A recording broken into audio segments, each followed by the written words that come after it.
तो एक बार काशी हिंदू विश्वविद्यालय में एक ओरिएंटल लर्निंग का एक कॉलेज है, माने एक हॉल है, उसमें स्टेज बना हुआ है।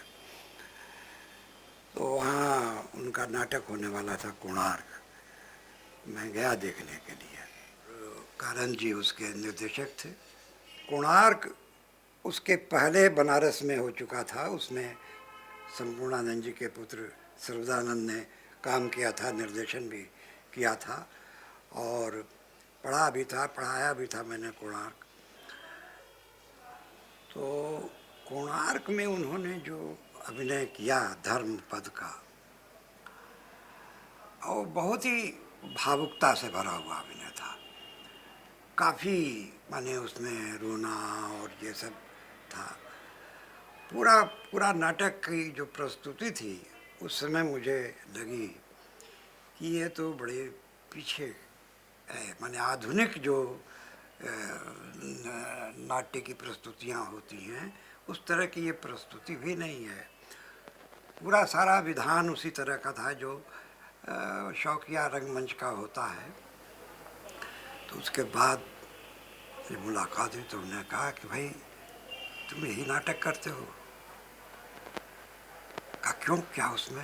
हमने कहा कि उसमें तो बड़ा रोए हुए। कहा कि उसमें तो है ही वैसा, वो जिस तरह की कथा वस्तु है, जिस तरह का है उस तरह का मैंने किया।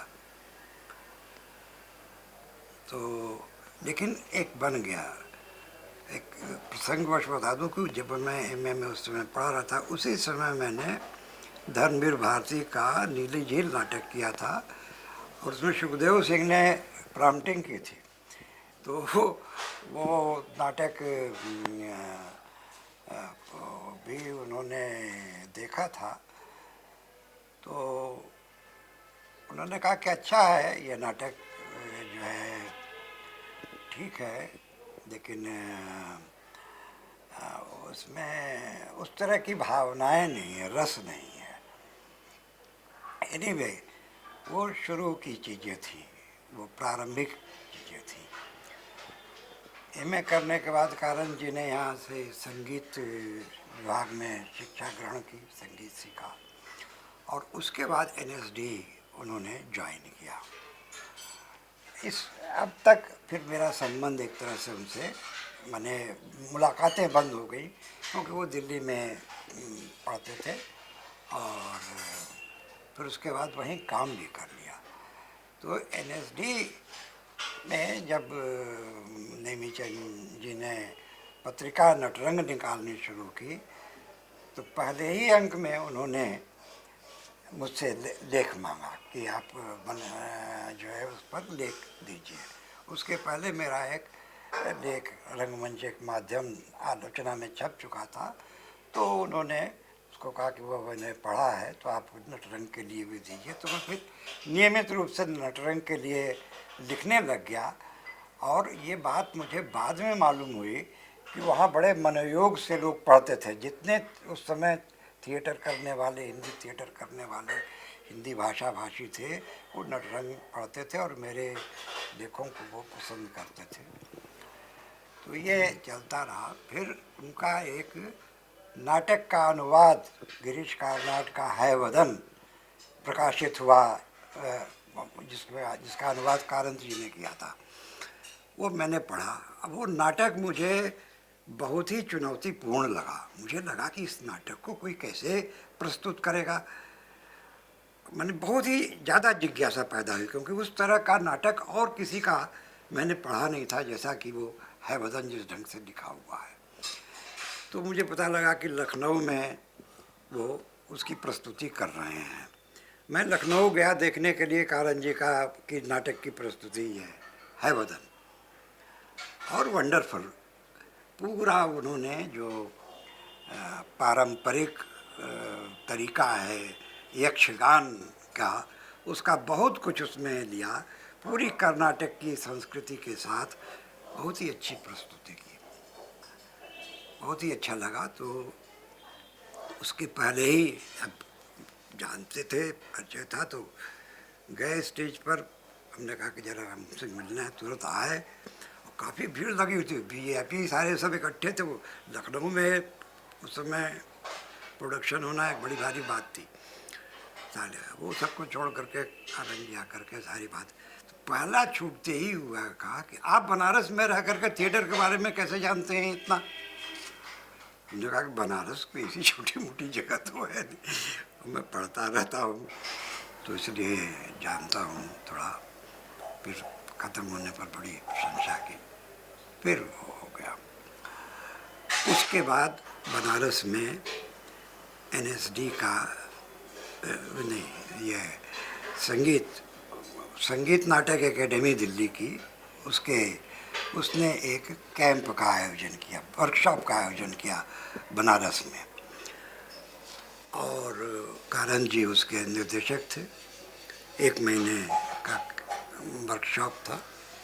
तो आते ही वो फिर जब वो आए, नागरी नाटक मंडली में होने वाला था, तो मेरे घर आए, कहा कि भाई वर्कशॉप करना है तो आपको भी उसमें रहना है। मैंने कहा जरूर रहना है। नाटक चुना चंद्रगुप्त प्रसाद जयशंकर प्रसाद का, और पहले दिन से ही मतलब साथ मैंने चुनाव तो करके ही आए थे कि चंद्रगुप्त नाटक करना है। वो तो निश्चय पहले से था, लेकिन कास्टिंग और उसके पहले कौन लोग उसमें भाग लेंगे, ये सब हर चीज़ पर चर्चा करते थे। मैंने वो लंबा 1 महीने का 1.5 महीने का साथ था। तो मैंने वो वर्कशॉप में, फिर होटल में, पहले वो एक दूसरे होटल में रुके, फिर दूसरे होटल में रुके, शाम को हम लोग बैठते थे। और इस बात मैंने आराम से, जैसे थिएटर करने वालों की आदत होती है कि शाम को रिलैक्स होते हैं, कुछ खाते पीते हैं, लंबी गप्पें लड़ती हैं, तो ये सिलसिला 1 महीने तक चला और बहुत तरह की बातें हुई। लेकिन सबसे महत्वपूर्ण बात ये थी कि जो चंद्रगुप्त नाटक में कास्टिंग करनी थी, अब इसमें तो कोई प्रोफेशनल अभिनेता था नहीं, सब के सब एमेच्योर अलग अलग ग्रुप से करने वाले थे। पहले तो कुछ लोग आए ही नहीं। फिर मेरा अपना ग्रुप था, उसमें बड़े तेजस्वी लड़के थे, उसमें बहुत तेज लड़के थे। सबको कोई जाने के लिए तैयार नहीं था कि हम वर्कशॉप में जाके क्या करेंगे। हमने कहा कि नहीं, जाओ, जरूर जाओ, एनएसडी से आए हैं, वर्कशॉप कर रहे हैं, तो तुम लोगों को भी उसमें शामिल होना चाहिए। तो सबको भेज दिया। अब उसमें ये हुआ कि चाणक्य का रोल किसको दिया जाए, चाणक्य की भूमिका किसे मिले। और बहुत सारे लोग जो अपने को बहुत अच्छे अभिनेता बनारस के मानते थे, सब उसके उम्मीदवार थे कि हमें भी चाहिए, हमें भी चाहिए, हमें भी चाहिए। एक से एक जो धुरंधर लोग थे। हमसे कहा जी, आप बताइए इनमें से किसको दिया जाए चाणक्य की भूमिका किसको दी। हमने कहा कि देखिए, चाणक्य की भूमिका जो सबसे कमजोर अभिनेता है उसको दीजिए आप, जिससे ये पता लगे कि आपने क्या किया है। और सचमुच उन्होंने एक ऐसे लड़के को चाणक्य की भूमिका दी जो ठीक से बोल नहीं पाता था, ठीक से खड़ा होने दे, वो निर्देशक के निर्देशन को समझ नहीं पाता था, माने बहुत ही कमजोर लड़का था। और सब लोग कहते, अरे कानन जी आप ये क्या कर रहे हैं, ये तो नाटक डूब जाएगा, ये किसको आपने दे दिया चाणक्य का। सब लोग घोर असंतोष, लेकिन वो बात उनको थी कि देंगे। और फिर उन्होंने जो निर्देशन दिया, और जब उसने अभिनय किया चाणक्य का, तो ये लगा कि उसके सिवा कोई दूसरा कर ही नहीं सकता था, इतना अच्छा अभिनय किया। तो ये एक बहुत ही महत्वपूर्ण जो है ये है। और भी है कुछ, जैसे उस प्रस्तुति को लेकर या उसमें कुछ थोड़े से एस्थेटिक, उसको भी थोड़ा मैं बता देना चाहता हूँ, क्योंकि कहीं भी ऑन रिकॉर्ड नहीं है, मैंने भी उसका संस्मरण लिखा नहीं। अभी जब लिखना होगा तो पूरा लिखूंगा कि कैसे कैसे क्या हुआ। लेकिन कारंत जी ने जो प्रोडक्शन में उपलब्धियां, चंद्रगुप्त का प्रोडक्शन बहुत ही अच्छा हुआ। मैंने कभी प्रसाद जी का कोई भी नाटक इतनी सफलता से, इतनी अच्छी तरह से इसके पहले कभी नहीं खेला गया। चंद्रगुप्त का नाटक चंद्र प्रसाद जी के समय में भी खेला गया था और उसकी कई बड़े बड़े लोगों ने समीक्षाएं लिखी थी, वो सब मैंने पढ़ी थी। और जिन लोगों ने भाग लिया था उनमें से भी एक दो लोगों से मेरी मुलाकात थी, पुराने लोगों से। उन लोगों से भी बात करके मैंने अंदाज लगाया था कि वो प्रोडक्शन कैसा हुआ होगा। लेकिन कारंत जी का प्रोडक्शन अद्भुत था। उस प्रोडक्शन की क्या खास बात थी? पहली बात तो ये जो किया कारंत जी ने, कभी किसी को नसीब नहीं हो सकता उस तरह से नाटक की प्रस्तुति करना कि दूसरे हफ्ते में, माने रिहर्सल के दूसरे हफ्ते में नागरी नाटक मंडली का के स्टेज के ऊपर वो सेट लग गया जिस पर कि नाटक की प्रस्तुति होनी थी। लेकिन रिहर्सल के समय ये नहीं लग रहा था कि ये सेट है। वो चूँकि फॉर्मल सेट था, वो सारे स्ट्रक्चर्स उन्होंने बना करके लगा दिए थे नागरी नाटक मंडली। तो वो स्ट्रक्चर जो है, यानी वो पूरा एक तरह से सेट बना हुआ था नागरी नाटक मंडली में, स्ट्रक्चर पूरा बना हुआ था और उसी पर रिहर्सल हो रहा था। तो इसलिए सारे मूवमेंट, सारी पोजीशनिंग, हर चीज़ पूरी तरह से तैयार हो रही थी। ये सौभाग्य नहीं मिलता रिहर्सल करने वालों को। रिहर्सल दूसरी जगह पर होता है, प्रोडक्शन दूसरी जगह पर होता है। ज़्यादा से ज़्यादा 2 या 3 बार रिहर्सल करने का सेट पर मौका मिलता है, इससे ज़्यादा नहीं। लेकिन वो पूरे महीने भर तक वहीं होता रहा। तो वो पूरी मूवमेंट, हर चीज़ बिल्कुल मैथमेटिकल प्रिसीजन के साथ बन गई। इसने बहुत बड़ा योग दिया।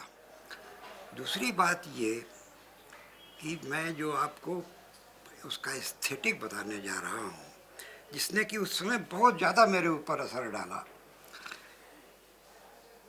उस प्रस्तुति में जो स्ट्रक्चर बनाया गया था कोई भी कंप्लीट नहीं था। जैसे कुछ पिलर्स हैं, कुछ लेवल्स हैं, कुछ प्लेटफॉर्म्स हैं, टुकड़े टुकड़े में ये बटे हुए थे। उसको गेरू के रंग से, माने रेड ऑकर से रंग दिया गया था। जब पूरे कॉस्ट्यूम के साथ स्टेज पर होने लगा नाटक, तो मुझे ऐसा लगा कि जैसे कोई खंडहर, पुराना 2000 साल पुराना कोई खंडहर है और उसमें उसी तरह से वो सारे चरित्र आ रहे हैं जो अपने समय से। जैसे मुझे क्षुधित पाषाण याद आया रविंद्रनाथ टैगोर का। क्षुधित पाषाण पढ़ा है आप लोगों ने, हंग्री स्टोन्स। तो वो जो है, हमें लगा कि कुछ कुछ उसी ढंग का। उस पर एक फिल्म बनाई थी तापस सेन ने, वो भी मैंने देखी थी, वंडरफुल वो है। तो ये प्रतीति, इतिहास, किसी ऐतिहासिक नाटक को इस तरह से प्रस्तुत करना कि वो उस खंडहर से निकल करके सामने आ रहा है। और शायद उसकी प्रेरणा उनको मिली हो अपने गुरुजी से, अलकाजी से, जब उन्होंने तुगलक किया पुराने किले में। तो उसका भी वही था कि पुराने किले का खंडहर और उसमें तुगलक हो रहा है, तो एसोसिएशन से वो ऐतिहासिकता बहुत गहरी बन गई। उन्होंने उसी एस्थेटिक को स्टेज पर बनाया। तो इस तरह से वो प्रस्तुति सचमुच बहुत ही महत्वपूर्ण प्रस्तुति थी, बहुत बड़ा अचीवमेंट था। उसके बाद तो कारंत जी ने और भी कई नाटक प्रसाद जी के खेले। स्कंदगुप्त खेला यहाँ आकर के, फिर तैयार किया था एनएसडी में, खेला यहाँ आकर के उन्होंने। कारंत जी की विचारधारा तो प्रोग्रेसिव जब यूनिवर्सिटी में रहते थे तो नहीं थी, और हम लोग राजनीति पर माने वो अवॉइड करते थे, वो बात पसंद नहीं करते थे ज़्यादा। वो क्लासिकल और उससे ज़्यादा जुड़े हुए थे, माने भारतीय संस्कृति के साथ वो जुड़े हुए थे। तो वो इस तरह की चर्चाओं में ज़्यादा भाग नहीं लेते थे। हम लोग समझ जाते थे कि वो अवॉइड कर रहे हैं। उस समय तो रूस के भी विक्टर वालिन आए थे पढ़ने के लिए हिंदी यहाँ। तो उन लोगों से ज़्यादा उनका इंटरेक्शन नहीं था। लेकिन बाद में बहुत ही अच्छे, जब उन्होंने मिथिलेश्वर की कहानी बाबूजी का मंचन किया, ये भी बहुत ही रोचक मेरा संस्मरण है।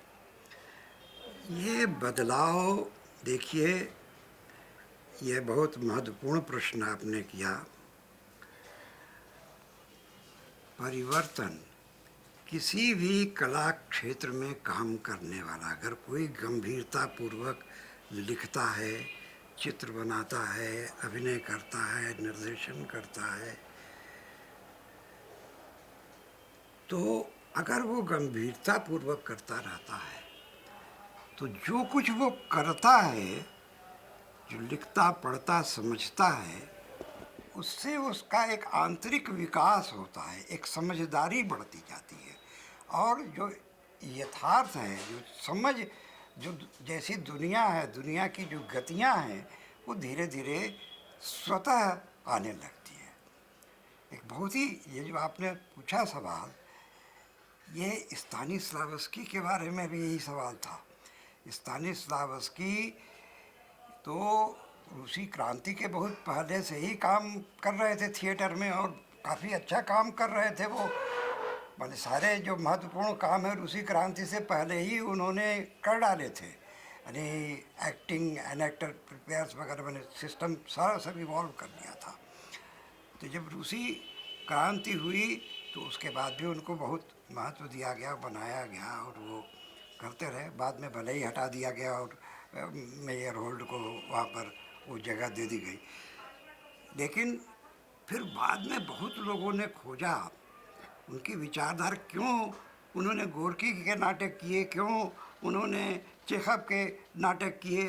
तो ये पूरी जब छानबीन की उनके जीवन की, तो देखा कि स्तानिस्लावस्की का क्रमिक विकास हुआ। वो ऐसे घोषित कम्युनिस्ट नहीं थे, लेकिन जिन नाटकों का प्रस्तुतिकरण किया, इतनी सच्चाई के साथ उन्होंने किया उनका प्रस्तुतिकरण, कि धीरे धीरे उनका इनके भीतर आंतरिक परिवर्तन हो गया और वो पूरी तरह से कम्युनिस्ट बन गए विचारधारा से।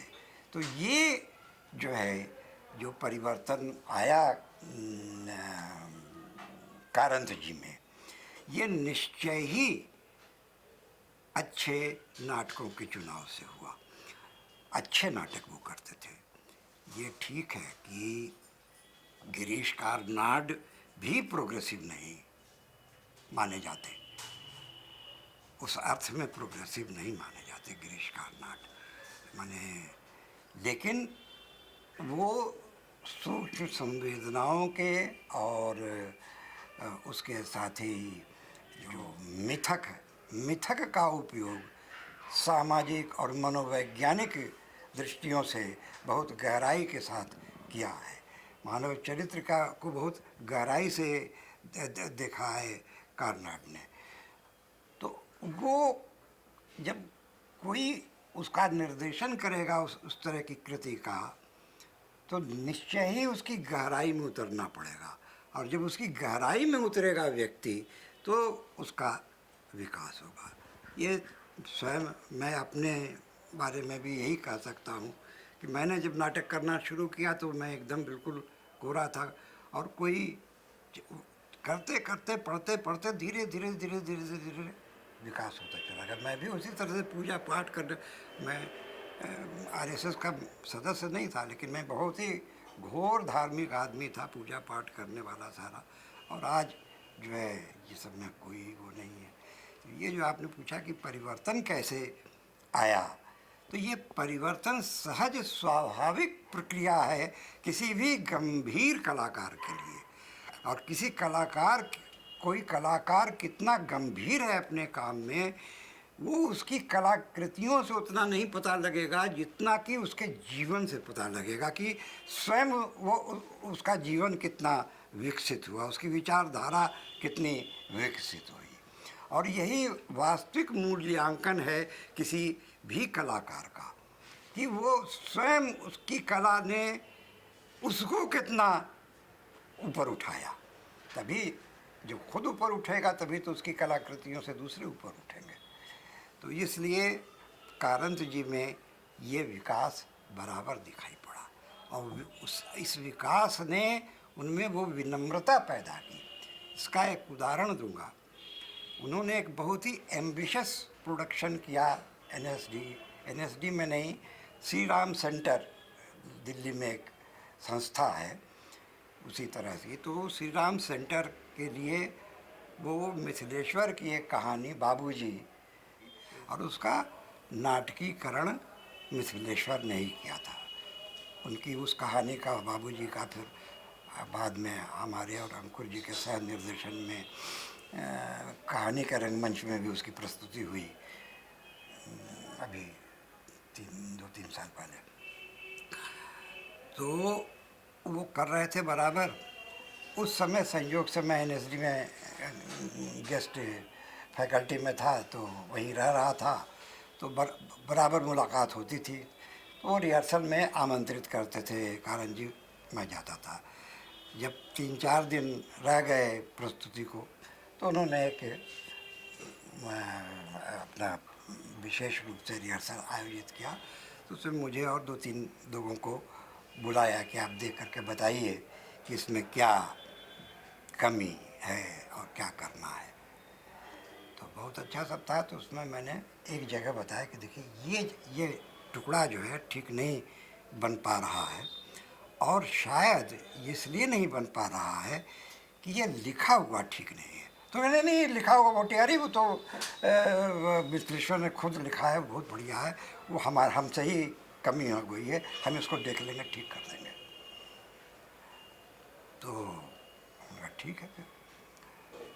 फिर उसके बाद प्रस्तुति हुई एनएसडी के में, एक नया हॉल उस समय कुछ साल पहले बना था उसमें। तो हम लोग अगल बगल बैठे हुए थे, नाटक देख रहे थे उनका कारंत जी के साथ, बाबूजी नाटक। फिर वो जब स्थान आया तो मैंने ऐसे देखा कारंत जी की तरफ, उन्होंने मेरी तरफ देखा और तुरंत कहा कि कुंवर जी मिस फायर हो गया। हमने कहा कि वाह, इतने पूरे ऑडियंस माने वहाँ बैठे हुए उस सीट पर, और वो डायरेक्टर जो है एडमिट कर रहा है कि मिस फायर हो गया। तो ये विनम्रता, ये जो कलाकार की पहचान है, एक महान कलाकार की पहचान होती है, जो अपनी कृति का खुद मूल्यांकन करता है, खुद वो उसको समझता है। तो ये मैंने जो कारंत जी की विशिष्टता थी, उसने ही उनको ऊपर उठाया। और कारंत जी निर्देशक के रूप में, ये शायद अभी हिंदी में और शायद अंग्रेजी में भी निर्देशकों का मूल्यांकन और तुलनात्मक मूल्यांकन करने की परंपरा नहीं चली है। एक निर्देशक को दूसरे नाट्य निर्देशक से कैसे अलगाया जाए, उसकी विशिष्टता को कैसे समझा जाए, ये अभी तक करना लोगों ने सीखा नहीं है। कम से कम ऐसा कहीं लिखा हुआ मैंने नहीं देखा है जिसने लिख करके ये बताया हो। कोई पूछे कि भाई कारंत जी में और हबीब तनवीर में क्या फ़र्क है, या कारंत जी में और इवन उनके गुरु जी में क्या फ़र्क है, तो ये बताना मुश्किल। ज़्यादा से ज़्यादा लोग यही कहेंगे कि वो ज़्यादातर लोग कर्नाटक की संस्कृति को और लोक संस्कृति को लेकर कारंत जी चलते हैं। यानी कारंत जी का जो तरीका था वो, मैंने पता नहीं आप लोग कितना जानते हैं थिएटर, आप तो चूँकि उसमें पढ़े हुए हैं सिनेमा के स्कूल में। तो ये जो है, सिनेमा तो एक अलग तरह का माध्यम है, बिल्कुल थिएटर से अलग तरह का माध्यम है। थिएटर का जो माध्यम है उसमें भाषा और अभिनय यानी लैंग्वेज एंड एक्टिंग, ये इन दोनों की बुनावट होती है। ये इनका टेक्सचर बनता है। ये टेक्सचर बहुत ही घना टेक्सचर बनता है। अभी क्या कर रहे हैं डायरेक्टर कि उसमें वो विजुअल एलिमेंट्स बहुत ज़्यादा डाल रहे हैं। वो विजुअल एलिमेंट जो विजुअल आर्ट की चीज़ है, तो उसमें वो टेक्सचर जो है उस तरह से नहीं बन पाता है। विजुअल का मतलब मूवमेंट और डांस नहीं है। जो कुछ एक्टर जो कुछ विजुअल करता है वो एक दूसरे तरह का विजुअल है, और जो लाइट और सेट डिज़ाइनिंग, कॉस्ट्यूम डिज़ाइनिंग जो विजुअल पेश करते हैं वो दूसरे तरह का विजुअल है। जब भरत मुनि ने नाटक को और दूसरे साहित्य शास्त्रियों ने नाटक को दृश्य काव्य कहा, तो दृश्य माने विजुअल तो है उसमें, लेकिन जो नाट्य शास्त्र में नाटक और अभिनय का है उसमें आंगिक, वाचिक, आहार, ये चारों को कहा कि ये अभिनय है, एक्टिंग के रूप में ये चारों है। ये आहार, सेट डिज़ाइनिंग और कपड़ा बाहर नहीं है, वो एक्टिंग है। और संस्कृत का जो रंगमंच है वो एकदम सादा, उस पर कुछ भी नहीं, कोई सेटिंग नहीं, कोई सीनरी नहीं, कुछ भी नहीं होता था, एकदम सीधा सादा इस जगह एक मंच है और बस उसके ऊपर और कोई चीज़ ऐसी बनाई नहीं जाती थी जो कि अलग से हो। जो कुछ करना है एक्टर को करना है या कुछ चीज़ आकर के। तो ये जो एसेंस है थिएटर का, वो लैंग्वेज एंड एक्टिंग, और एक्टिंग में डांस वगैरह सारी चीज़ जो है वो सब एक्टिंग ही है। तो इस तरह के विजुअल जो है का जो टेक्सचर है, यही सबसे पावरफुल। कारंत जी इसमें बहुत ही कुशल थे। वो ये क्रिएट करते थे। ऐसे कम डायरेक्टर है जो कि इस काम को कर सकते हैं, जो लैंग्वेज और एक्टर के विजुअल्स को, एक्टिंग को कोएलेस कर दें, उनमें इस तरह से बुनावट पैदा करें कि एक दूसरे के असर को बराबर बढ़ाता चला जाए। तो ये कारंत जी के डायरेक्शन की विशेषता थी, और उनका बताने का तरीका भी बिल्कुल अलग तरह का था। जब कारंत जी आए थे तो चूँकि उनको जो स्कॉलरशिप मिल रही थी, पैसे मिल रहे थे, वो नाटक कंपनी दे रही थी, और उनका बिल्कुल निश्चय था कि नाटक ही करना है। और नाटक को अच्छी तरह से करने के लिए जो सबसे बड़ी बात की कि उन्होंने संगीत, शास्त्रीय संगीत सीखा। 2 साल तक उन्होंने सीखा पंडित ओंकारनाथ ठाकुर, प्रेमलता शर्मा, इन लोगों से, और काफ़ी मैंने और काफ़ी ज़्यादा मदद की संगीत ने। तो नाटक और संगीत का बड़ा घनिष्ठ संबंध है। सिर्फ इसलिए नहीं कि नाटक में गीत गाए जाते हैं या बैकग्राउंड म्यूज़िक होता है। संगीत की जो टाइमिंग है, संगीत की जो लय है, नाटक की, पूरे नाटक में भी वैसी ही लय की ज़रूरत होती है, वैसी ही टाइमिंग की ज़रूरत होती है। और बहुत सारे निर्देशक इस बात को नहीं समझ पाते हैं कि संपूर्ण पूरा 2 घंटे, 2.5 घंटे, 1.5 घंटे का जो नाटक है, उतने टाइमिंग में उसको अगर उस तरह से देखा जाए कि रिदमिकली कि किस तरह से एक ख़ास तरह की लय बनती है, विजुअल और ऑडिबल, ऑडिटरी, ये दोनों मिलकर के एक लय का निर्माण करती है। तो जो संगीत का जिसका व्यवहारिक अनुभव होगा वही इस लय को पकड़ सकेगा। और कारंत जी के नाट्य प्रस्तुतियों की जो विशेषता है, उसमें से ये महत्वपूर्ण विशेषता है कि उनकी संपूर्ण प्रस्तुति एक संगीत के राग की तरह से मालूम पड़ती है, जो विजुअल और वो मिल करके। फिल्म, अच्छी फिल्म में भी ये बात होनी चाहिए जितनी भी दुनिया की अच्छी फिल्में हैं, सबसे पहले ये बात हमने सत्यजीत रे की पथेर पांचाली में देखी कि उसमें रविशंकर के संगीत में जो बीच में एक टुकड़ा बराबर बजता है, जैसे जिसका ये होता है बस जीवन ऐसे ही चलता रहता है, तो इसको व्यक्त करने के लिए रविशंकर का सितार, उनका म्यूज़िक चलता है। और वैसे ही उसमें शॉट है, शॉट की लंबाई और उसका ड्यूरेशन, मतलब किस मिड शॉट के बाद कौन लॉन्ग शॉट आएगा, कौन अल्ट्रा क्लोजअप आएगा कब, तो ये सब मिलकर के एक लय, विजुअल लय बनती है। तो उसी तरह से नाटक में भी विजुअल लय बनती है, और वो विजुअल लय को संगीत वाला आदमी ही समझ पाता है। वो विजुअल रिद्म कारंत जी की प्रस्तुतियों में होती थी। तो वो उसका कारण ये था कि उन्होंने बाकायदा संगीत की शिक्षा ली थी यहाँ।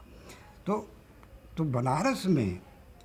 बनारस को चुना भी शायद उन्होंने इसीलिए कि हिंदी, और हजारी प्रसाद जी थे वो यहाँ हिंदी, उस समय बनारस का हिंदी विभाग बहुत तेजस्वी विभाग था। हमारा उस ढंग से तो सोचा नहीं, लेकिन लगता है कि बनारस के बाद कोई हिंदी का विभाग था तो इलाहाबाद का था, और तो कहीं पूरे भारत में उतना तेजस्वी हिंदी का कोई विभाग ही नहीं था। हिंदी की वो साहित्यिक समझ गहरी, और उनकी कन्नड़ की साहित्य की भी गहरी समझ थी। तभी जो सीनियर कारंत थे, क्या नाम है उनका, शिवराम कारंत, उनके साथ उनका बड़ा अच्छा रैपो था। उनका वो यक्षगान नामक किताब का हिंदी में अनुवाद भी किया था उन्होंने।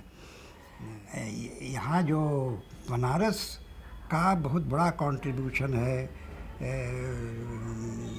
कारंत जी के डेवलपमेंट में।